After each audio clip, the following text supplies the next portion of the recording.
เจ้าคนเอือขอสบายดีทุกท่านเนาะสำหรับคลิปวิดีโอตัวนี้ข้าพเจ้าจะมาเฮ็ดตามคำเสนอของสมาชิกท่านที่เสนอมาว่าอยากให้ข้าพเจ้าสาธิตวิธีการเอาผื่นสีขาวนี่ออกเนาะเพราะว่าเวลาเราเฮ็ดเป็นปื้มสี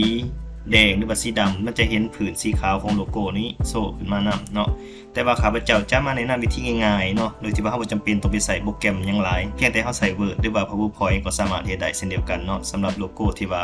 เราอยากเอาผื่นมันออกแบบที่ว่ามันบ่มีความซับซ้อนหยังหลายเนาะเราก็สามารถใส่ Word ได้ PowerPoint ก็ได้เช่นเดียวกันเนาะซึ่งจะมีวิธีในขั้นตอนในนั้นมารับชมนะครับฟังไปนํกันได้เลยวิธีนี้ให้ท่านเปิดMicrosoft Word ขึ้นมาเนาะแล้วก็ไปเพิ่มเอาโลโก้ที่ว่าเราต้องการอยากตัดผื่นมันออกหั่นแต่ว่าข้าพเจ้าสิเข้ามาเอาโลโก้กาซาดหั่นเนาะข้าพเจ้าก็เข้ามาที่ Insert หลังจากนั้นเข้ามาที่ Picture แล้วก็คลิกใส่ลูกศร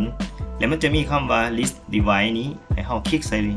List Device เนาะคลิกเข้าไปบัดนี้หลังจากนั้นให้ท่านไปเลือกเอาโลโก้ที่ว่าท่านได้เซฟไว้อยู่ในโฟลเดอร์ต่างๆในคอมของท่านนั้นเนาะคือข้าพเจ้าเซฟไว้อยู่ในดาวน์โหลดนี้ข้าพเจ้าก็คลิกใส่โลโก้ตัวนี้แล้วก็กด Insert หลังจากนั้นท่านจะไล่โลโก้กาซาดเข้ามาแบบนี้เนาะและเวลาเฮาเบิ่งถ้าหากว่ามันเป็นผื่นสีขาวหรือว่าเจียสีขาวเฮาจะบ่เห็นว่าผื่นของโลโก้มันเป็นสีขาวหรือว่ามันโซขึ้นมาเนาะแต่ว่าถ้าหากเฮามาเปลี่ยนแบ็คกราวด์ของ Word หั่นเนาะให้ทานเข้ามาเข้าที่ดีไซน์นี้แต่ก็เข้ามาที่ Page Color คลิกเข้าไปบัดนึงสมมุติว่าข้าพเจ้าเอาสีแดงเนาะแต่เฮาจะเห็นผื่นสีขาวของโลโก้นี้มันจะโซขึ้นมาแบบนี้ซึ่งเวลาเฮาไปเฮ็ดปึ้มหรือว่าเฮ็ดใส่เอกสารอย่างต่างๆบางทีมันจะบ่อยากงามปานใดเนาะแต่ว่าข้าพเจ้าจะแนะนำวิธีการลบมันออกเนาะสำหรับการลบออกเนาะก็ง่ายๆเนาะให้ท่านคลิกใส่โลโก้บัดนึงหลังจากนั้นให้ท่านเข้ามาที่ Picture Format เนาะเวลาท่านคลิกใส่รูปนี้มันจะขึ้นPicture Format เนาะและให้ท่านคลิกใส่ Picture Format แล้วให้ท่านเข้ามาที่ Remove Background ให้ท่านคลิกใส่ Remove Background บัดนึงแล้วมันจะเป็นสีม่วงขึ้นมาแบบนี้เนาะตัวใดที่ว่ามันเป็นสีม่วงแสดงว่ามันบ่กวมเอาเนาะแต่ว่าเฮาสิมาขีดเอาตัวใดเฮาต้องการอยากให้มันความของโลโก้หั่นเฮาก็มีเครื่องหมาย2อย่างเนาะมีเครื่องหมายบวกกับเครื่องหมายลบเนาะเครื่องหมายบวกหมายความว่าเฮาขีดเฮาอยากได้ตัวใดเฮาขีดเอามันเข้ามาเนาะแต่เครื่องหมายลบหมายความว่าเฮาบ่อยากได้ตัวใดเฮาขีดออกเนาะแต่ว่าข้าพเจ้าจะมาเน้นใส่ตัวเครื่องหมายบวกเป็นหลักเนาะให้ท่านคลิกใส่ตัวเครื่องหมายบวกตัวนี้เนาะมันจะเขียนใส่ว่า mark area to give นี้ท่านคลิกเข้าไปบัดนึงแล้วเมาส์ของท่านมันจะเปลี่ยนมาเป็นกา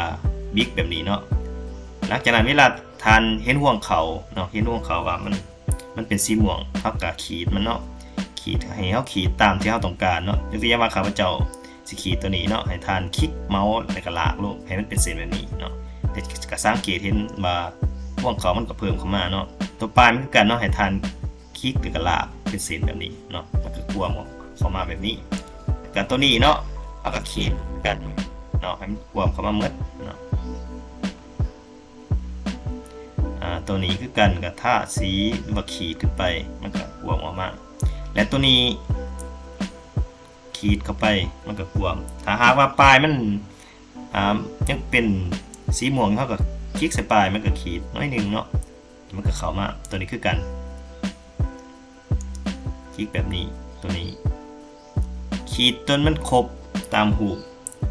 ให้มันครบเนาะตามโลโก้เลยนี่เนาะสมมติว่าเฮาเบิ่งแล้วมันเข้ามาหมดแล้วกาหูหรือว่ากาห่วงเขาอย่างต่างๆเมื่อเฮาได้แล้วเนาะ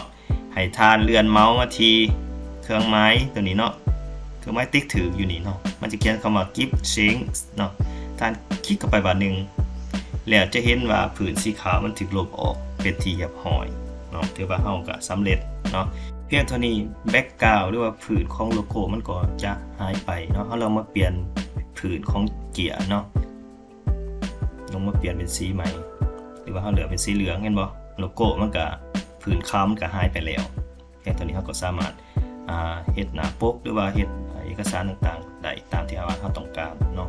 เพียงเท่านี้เฮาก็เซฟไฟล์ตัวนี้ไว้แล้วเวลาท่านเปิดสุดหน้าท่านก็มากรอกเอาอยู่ในเลยก็ได้ไปใส่ในเอกสารต่อไปเจ้ามาฮอดนี้แล้วคลิปวิดีโอก็จะมีเพียงเท่านี้เนาะ